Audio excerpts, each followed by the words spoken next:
The time has come to say fair's fair, to pay the rent, to pay our share. The time has come. What's up, guys, and welcome back to another episode of The Culture War, a new content series here at the Self-Actualized Man. So there's been a lot of craziness this week around President Trump's Supreme Court nominee Brett Kavanaugh and 36-year-old allegations of sexual assault levied against him by Dr. Christine Blasey Ford mere days before Kavanaugh was to be confirmed as Supreme Court Justice. So how do the circumstances around Kavanaugh's confirmation hearing to the Supreme Court reflect a greater and deeply disturbing situation for all Americans, but particularly us men? How has #metoo and the violent rhetoric towards President Trump infected public discourse in America? Has the presumption of innocence and due process been eviscerated from public discourse, where now an individual is deemed guilty until proven innocent in the court of public opinion? Will these events around Brett Kavanaugh and Dr. Ford lead to a culture shift here in America? Now, I'm not going to get into the 10 plus hours of video detailed testimony here, but Dr. Ford's testimony was inconsistent and uncorroborated, to say the least. Rachel Mitchell, she's a sex crimes prosecutor hired by majority members, and in her report following both Ford and Kavanaugh's testimony stated, Dr. Ford did not offer a consistent account of when the alleged assault happened. Dr. Ford struggled to identify Judge Kavanaugh as the assailant by name. Dr. Ford has no recollection of key details of the night in question, such as where the party took place, when it was, who was there, how she got there, and how she got home. And Dr. Ford's account of the alleged assault has not been corroborated by anyone she identified as having attended. I will post Rachel Mitchell's full report in the description below. I highly recommend y'all check it out if you haven't already. Sexual assault is a deplorable crime. Rape, sexual assault, molestation, these are deplorable crimes. And a victim's allegations should be taken seriously. And the perpetrators of such crimes should be justly punished. But we still have the presumption of innocence and due process as foundational elements of our justice system. In order to have fairness in any justice system, the burden of proof is on the accuser to provide, not the accused. Like, someone can't accuse you, arrest you, or charge you with, say, selling drugs without evidence, proving beyond a reasonable doubt that you were in fact selling drugs. Like, someone can't come up to you and say, well, I think you're dealing drugs, you're a drug dealer.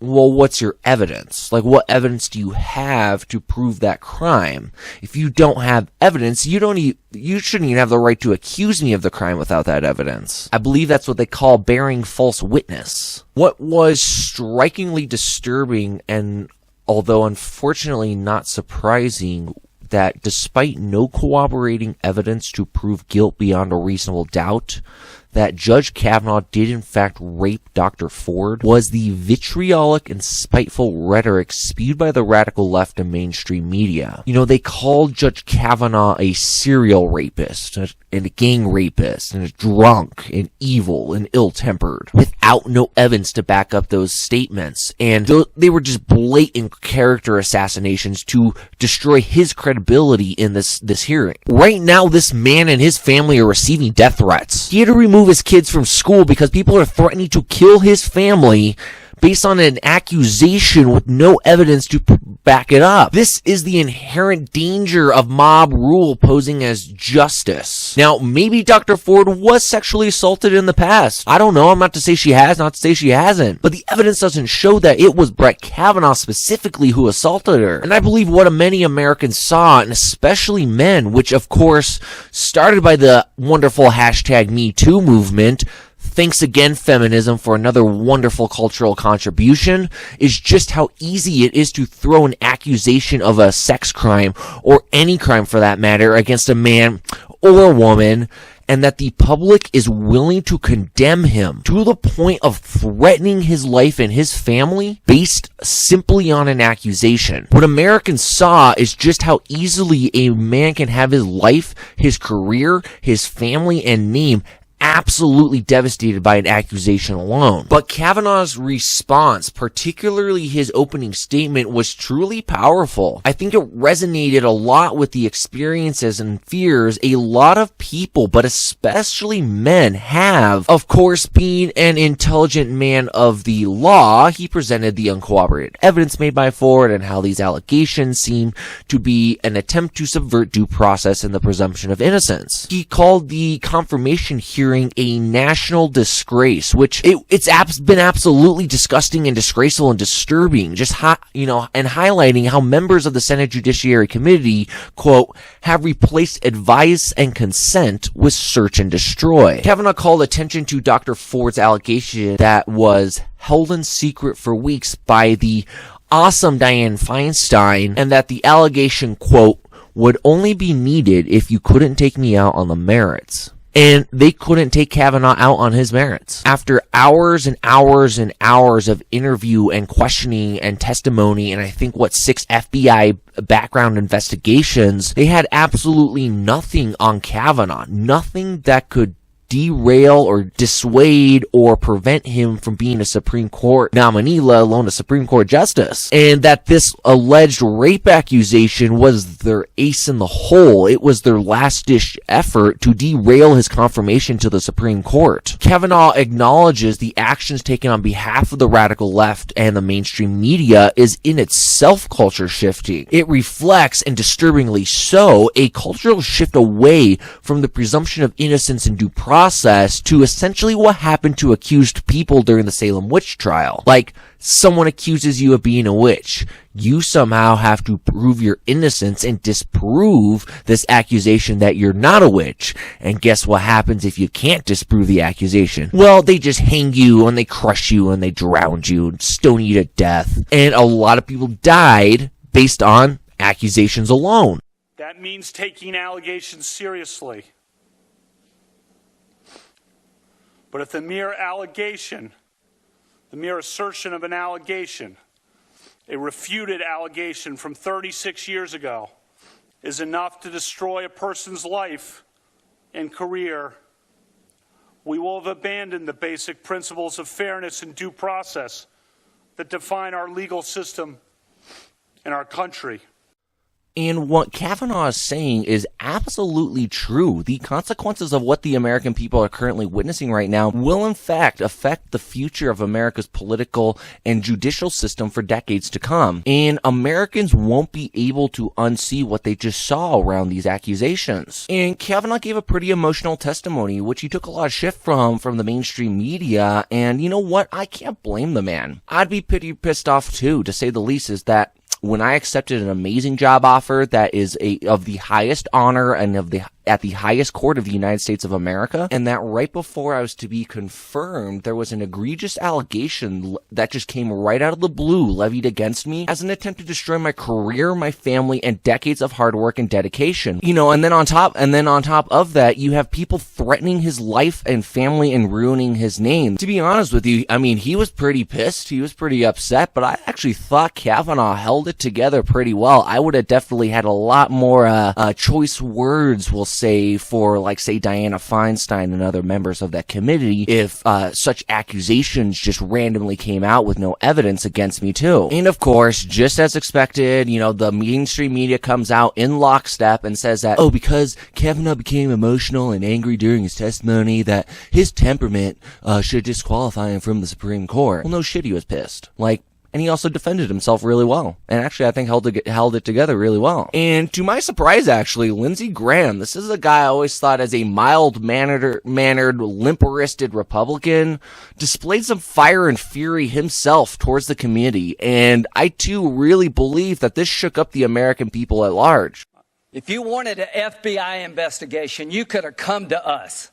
What you want to do is destroy this guy's life, hold this seat open, and hope you win in 2020. You've said that, not me. You've got nothing to apologize for. When you see Sotomayor and Kagan, tell them that Lindsey said hello, because I voted for them. I would never do to them what you've done to this guy. This is the most unethical sham since I've been in politics. And if you really wanted to know the truth, you sure as hell wouldn't have done what you've done to this guy.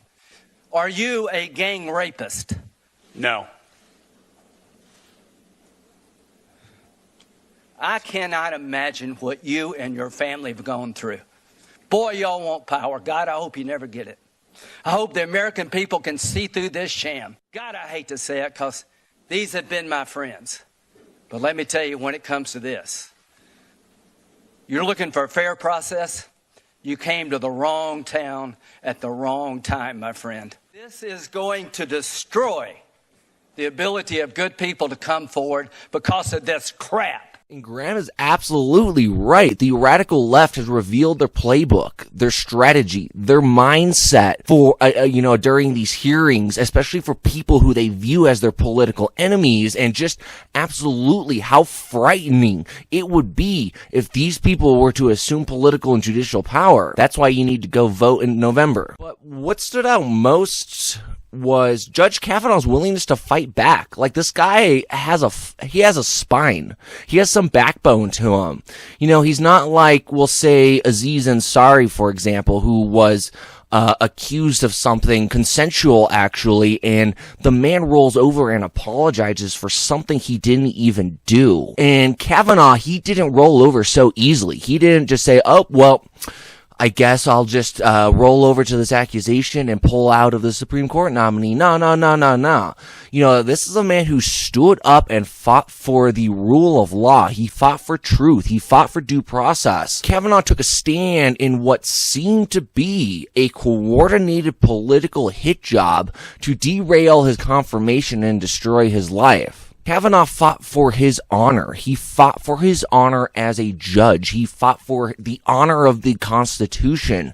He fought for the honor of his family. He fought for the honor as a husband and as a father. And he fought for his honor as a man, which I think he did so quite honorably. And many Americans saw just how ruthless, cold-hearted, and vile the radical left has become. If they are willing to ruin an innocent man's life for political gain, if they are willing to exploit a heinous crime for political power, if Dr. Ford is truly a victim of rape, how they are willing to exploit a rape victim to smear a guy that they don't like and disagree with. Like, it is absolutely disgusting, and the American people saw that. And Kavanaugh was right. The American people will not forget this event for decades to come. And this is why, my friends, the trials and tribulations of Judge Brett Kavanaugh will lead to a cultural shift in America. Thanks again for tuning in to another episode of the Self-Actualized Man. If you enjoyed the video, smash that like button, subscribe to the channel, and share with your fellow compatriots.